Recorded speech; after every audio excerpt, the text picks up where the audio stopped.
سر سید احمد خان کو میں محض ایک تعلیمی ادارے کا بانی ہی تصور نہیں کرتا۔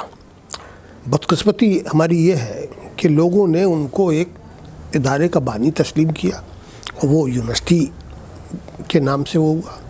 مجھ کو لگتا ہے کہ ہندوستان میں اور خاص طور سے بر صغیر میں اگر کوئی جدید فکر کا امام ہے تو وہ سر سید احمد خان ہے۔ ایک بات۔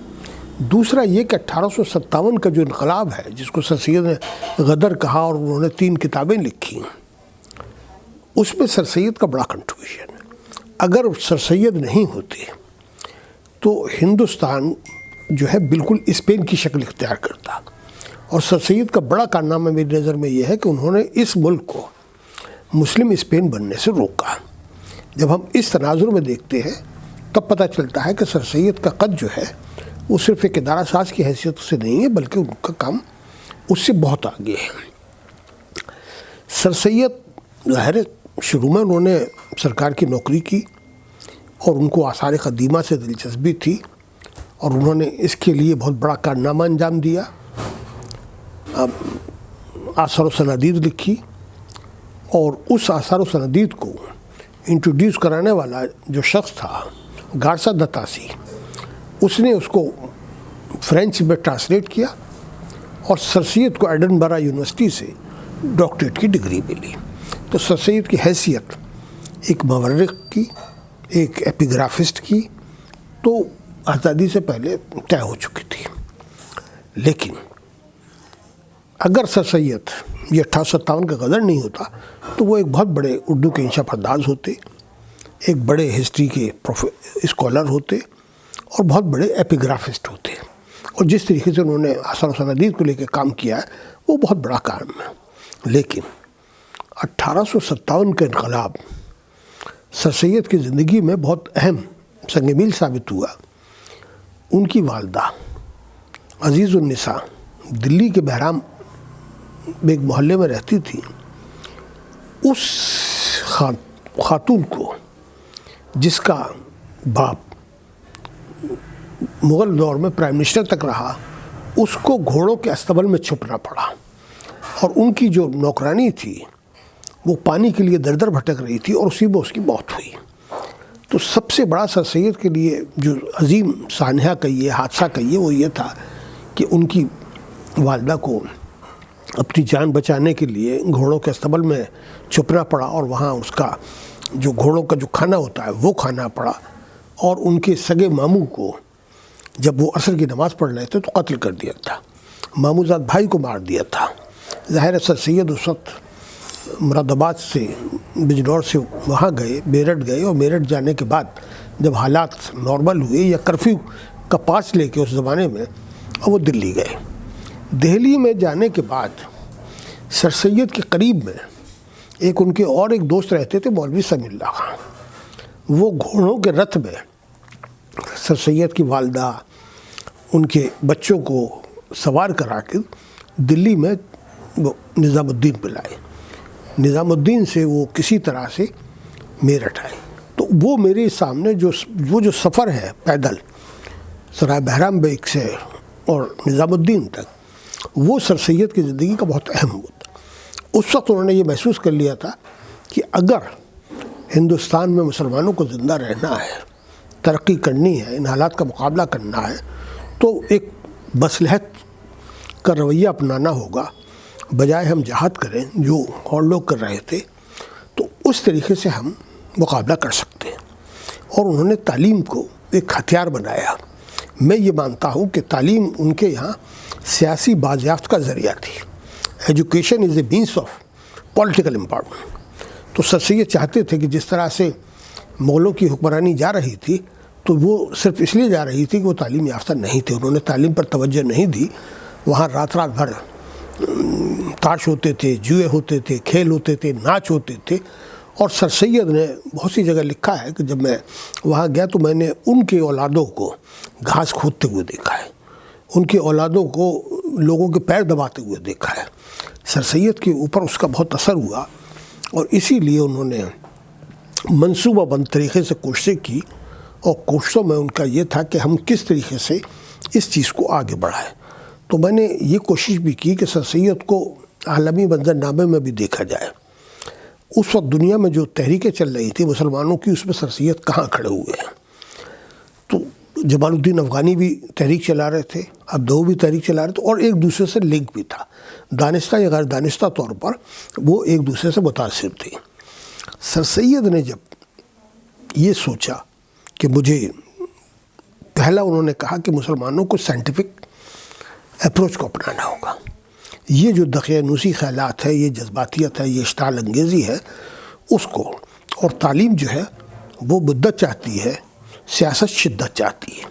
تو انہوں نے کہا کہ تعلیم سے اگر ہم نے بچوں کو تیار کر دیا، اور ایک وقت ایسا آئے گا کہ اس ملک کے اندر جمہوریت آئے گی، لوگ قانون بنائیں گے، وہ وہی بنائیں گے جو تعلیم یافتہ ہوں گے۔ تو وہ چاہتے تھے کسی طریقے سے ان لوگوں کو ایسا تیار کیا جائے کہ یہ جب سیاست پر قدم رکھیں، یہ حکمراں بنے، اور یہ قانون ساز اسمبلی میں جائے، یہ پارلیمنٹ میں جائے، یہ اپنی لوکل پنچایتوں میں جائے، تو اس میں یہ بہتر طور پہ اپنی کارکردگی کا مظاہرہ کریں۔ اس کے لیے انہوں نے کوششیں کی۔ بجنور سے جب وہ مراد آباد گئے تو وہاں انہوں نے 3 کتابیں لکھی۔ ایک تھی تاریخ سرکشی بجنور، ایک جس کو اسباب بغاوت ہند کہا جاتا ہے، کتاب کا نام دوسرا تھا، اور ایک لوئل میموریلز آف انڈیا، وہ ان کا 6 منتھلی جرنل تھا۔ اور اس کو وہ لکھنے کے بعد جب انہوں نے لکھا تو ہندوستان کی تاریخ کا یہ بھی ایک اہم واقعہ ہے کہ اس کتاب کو جو اسباب بغاوت ہند کے نام سے لکھی گئی، وہ کتاب برٹش پارلیمنٹ میں بحث ہوئی، اس کا ٹرانسلیٹ ہوا۔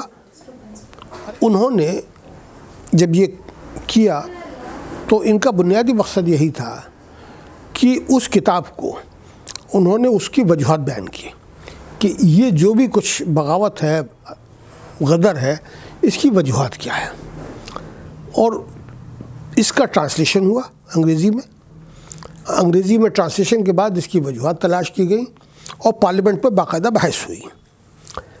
اور اب کیونکہ سوسائٹی اوپن ہو گئی ہے، کاپی رائٹ ایکٹ ہے، آپ کو سب چیز ملا ہوا ہے، رائٹ ٹو انفارمیشن ہے، تو وہ چیزیں ساری پارلیمنٹ کی پروسیڈنگس مل جاتی ہیں۔ تو وہ سر سید کی کتاب، ظاہر سر سید کتاب اردو میں لکھی تھی، کلکتہ میں اس کا ٹرانسلیشن ہوا، اور کلکتہ میں ہی چھپی، اور چھپنے کے بعد کیونکہ وائسرائے نے چھپوائی تھی، پبلکلی تو تھی نہیں، اور وہ سر سید کی کتاب یہ بھی ویسے پبلکلی نہیں تھی، اور اس پر پوری بحث ہوئی، اور بحث ہونے کے بعد سر سید کے جو مشورے تھے، جو تجاویز تھی، اس پر عمل کیا گیا۔ اور پھر سر سید نے کہا کہ صاحب مجھے ایک اسکول اور پھر سر سید نے سائنٹیفک سوسائٹی بنائی۔ وہ مسلمانوں میں سائنٹیفک ٹیمپرامنٹ ڈیولپ کرنا چاہتے تھے۔ ان کا خیال تھا کہ خدا کی کتاب کا علم علم دین ہے، اور اس کی کائنات کا علم علم سائنس ہے۔ سر سید سائنس اور دین میں کوئی تضاد نہیں تصور کرتے تھے۔ اس کے برخلاف علماء جو ہے وہ وہاں اذان جو لاؤڈ اسپیکر پہ دی جاتی تھی اس کو بھی کفر قرار دے رہے تھے، اور سر سید کو ملحد کہہ رہے تھے، سر سید کے خلاف فتوے جاری کر رہے تھے، لیکن انہوں نے اس کی پرواہ نہیں کی، کیونکہ ان کی نیک نیت تھے، اور نیک نیتی کے ساتھ انہوں نے اس کام کو اپنے آگے بڑھایا۔ یہ بھی آپ کو جان کے حیرت ہوگی، جب سر سید نے یہ طے کیا کہ میں ایک مستقبل کی یونیورسٹی بناؤں گا، تو انہوں نے کہا کہ میں اس شہر میں بناؤں گا جہاں کی آب و ہوا سب سے بہتر ہوگی۔ ظہور صاحب، مولوی ظہور حسین صاحب، جن کے نام پر ظہور وارڈ بھی ہے، ظہور گیٹ بھی ہے، انہوں نے کہا کہ آپ مراد آباد میں بنائیے، میں تمام خرچہ جو ہے وہ میں دوں گا، آپ کو چندے کی ضرورت نہیں ہے۔ انہوں نے کہا نہیں، میں اس شہر میں بناؤں گا جہاں کی آب و ہوا سب سے بہتر ہوگی۔ تو علی گڑھ میں جو کمیٹی بنی، اس میں doctor R Jackson civil surgeon تھے، Henry George Lawrence district magistrate تھے، اور ہنٹ PWD کے انجینئر تھے۔ انہوں نے کہا کہ علی گڑھ از دا ہیلتھیسٹ سینٹر ان نارتھ انڈیا۔ اس کی جو وجوہات بیان کی وہ بالکل، انہوں نے کہا کہ یہاں پانی کی سطح جو ہے وہ 30 فٹ ہے، لہذا سر سید کے زمانے میں لوگ 2 طریقے سے بڑھتے تھے، یا تو باڑھ سے یا اکال سے، اور اکال یہاں کبھی 5-10 ہزار سال میں بھی نہیں آئے گا، کیونکہ پانی کی سطح اتنی وہ ہے۔ دوسرا، قرب و جوار میں کوئی یہاں ندی نہیں ہے، کوئی جھرنا نہیں ہے، لہذا یہاں کبھی باڑھ نہیں آئے گی۔ تو 2 بنیادی چیزیں تھیں۔ تیسرا یہ تھا کہ یہاں فوج کی چھاونی تھی،